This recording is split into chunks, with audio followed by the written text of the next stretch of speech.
Hey friends and members of the Nerdy Baker Alliance, welcome to another episode of Taking a Bite Out of History. I am your host, Jave Danielle, and I am so excited to talk about this dessert from today. We are making one of the most widely searched breads online. Is it a sourdough? No. Is it a yeasted bread? Absolutely not. It's actually banana bread. Banana bread can be made in so many ways. I put nuts in mine, so let's get nutty. Cue the intro.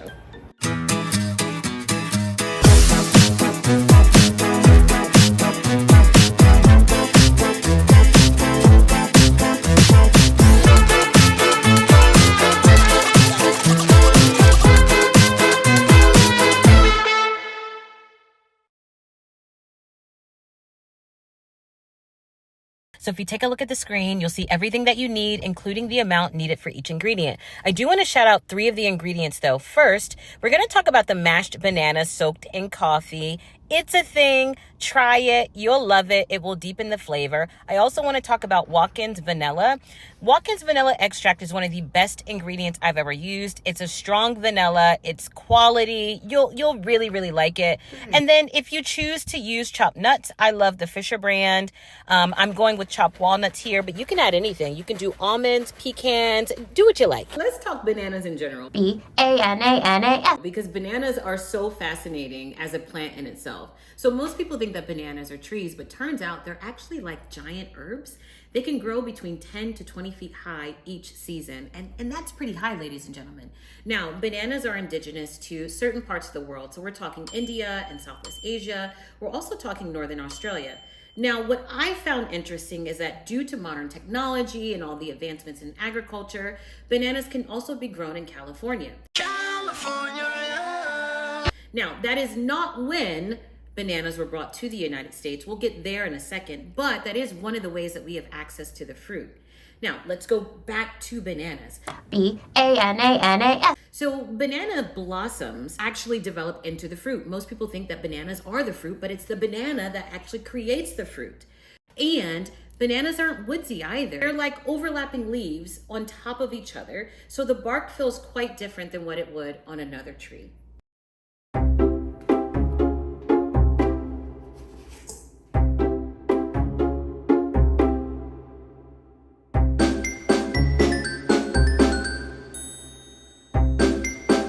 Now, I know that bananas can be found quite literally anywhere now. Any store you go into, they're right there in the front. However, that was not always the case. For quite some time, sailors found it very difficult to ship a fruit that would not only ripen quickly, but also rot very quickly. In fact, it wasn't until the turn of the 20th century to where refrigeration actually became a solid invention.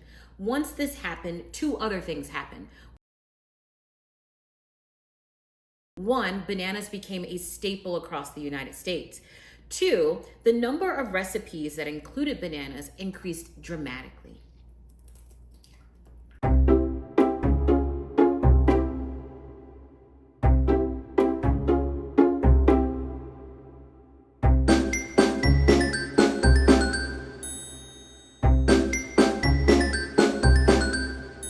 There are 2 reasons why banana bread became the most popular quick bread, and the first reason is the advent of baking soda and baking powder. Baking soda is sodium bicarbonate, and when that is combined with the acid and a liquid, it produces CO2. Now, it's the CO2 that actually allows the batter to rise and makes whatever is being made light and fluffy. Companies began to mass produce this product in the 1800s, and one company in particular was Arm & Hammer. Austin Church and John Dwight started this company, and through clever marketing schemes and practical uses, the company was really successful.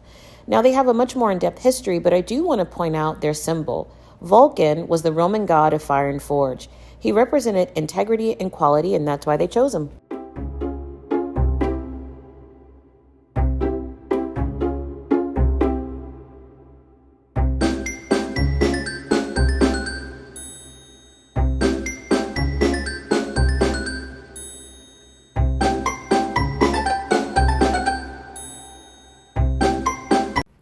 Reason for the popularity of banana bread was due to the Great Depression. Now, in 1929, the stock markets crashed on Wall Street.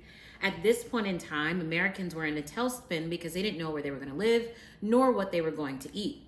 Now, due to the circumstances, people didn't want to waste an ounce of food, and that included rotten bananas. Uneven.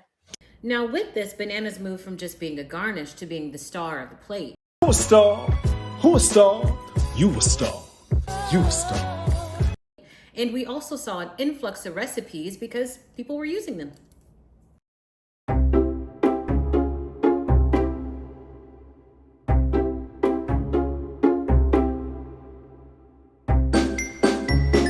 In 1933, we see the first printed recipe for banana pudding in a book called Balanced Recipes. Now, the loaf in the 1930s would have definitely represented the times that people were in. This loaf included a lot of bran, and that was just to fill people up because there wasn't a lot of food around. Now, during the 1940s, we have the start of World War II. And at that point in time, all of the ingredients were being rationed. So they started to add buttermilk because buttermilk was easily obtainable. Now, the recipe did continue to change between the 50s and the 60s, but we're gonna focus on the 1970s for a moment. During this time, in Ithaca, New York, there was a restaurant called the Moosewood.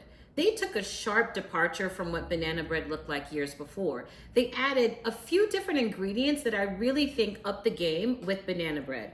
So the first thing that they added was orange peel. They also added bananas that had been soaked in coffee.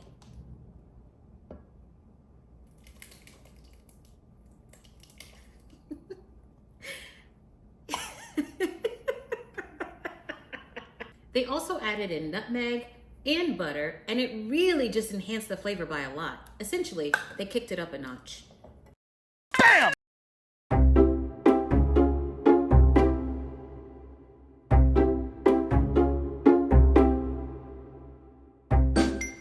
In the 2000s, we saw a health craze, and this was mostly due to the number of diets that were on the market. So there was the Atkins diet, the South Beach diet, the keto diet. They're all out there and people are making a ton of changes. Now, these particular diets didn't just impact the regular things that people ate, they also impacted the desserts that we ate. So banana bread was included in the bunch. Now, the changes that came up with banana bread were for it to become gluten-free or no sugar added or to use honey as a sweetener, Etc. etc.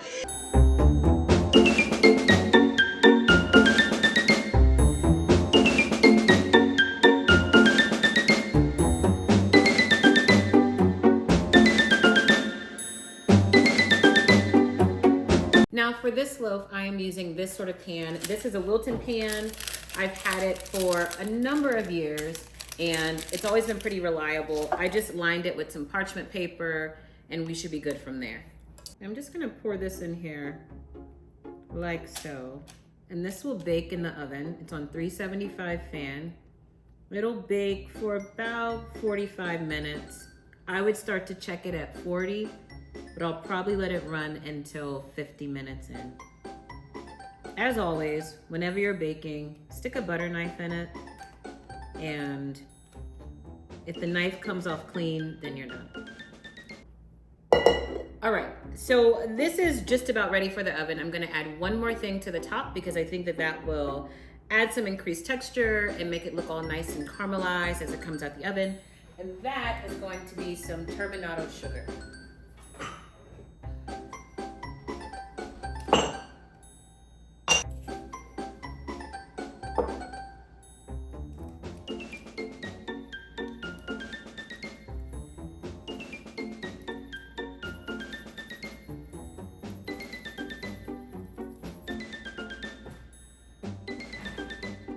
And now we wait.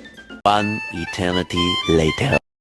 Okay, friends, the banana bread is ready. So we're gonna pull it out. It's been in here a little bit longer than what I thought it was gonna be, but it's super thick and I think it's gonna be super moist.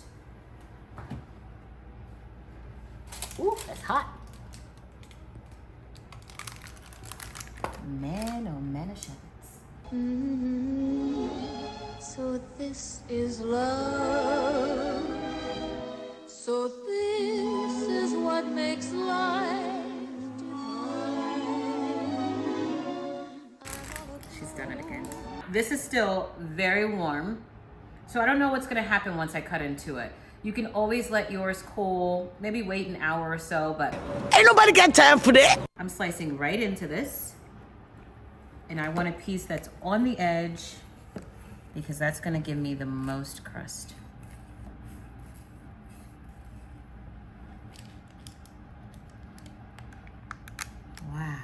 Look at that.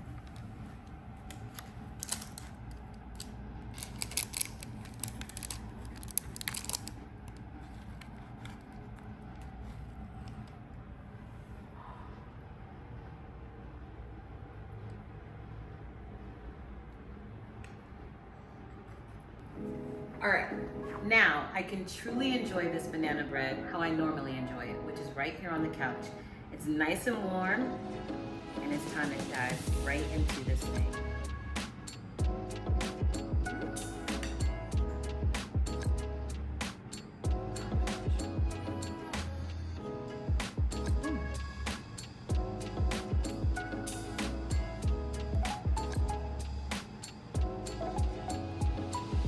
This is rich. You can taste the orange zest, the coffee that's in here, the nutmeg, the vanilla is bursting through. I don't think breakfast can get any better, honestly. All right, my friends, that brings this episode to a close. Thank you for joining me on this tasty and historical journey. If you like this kind of content, make sure that you like, subscribe, and share. I love you, and I'll see you next week. Bye.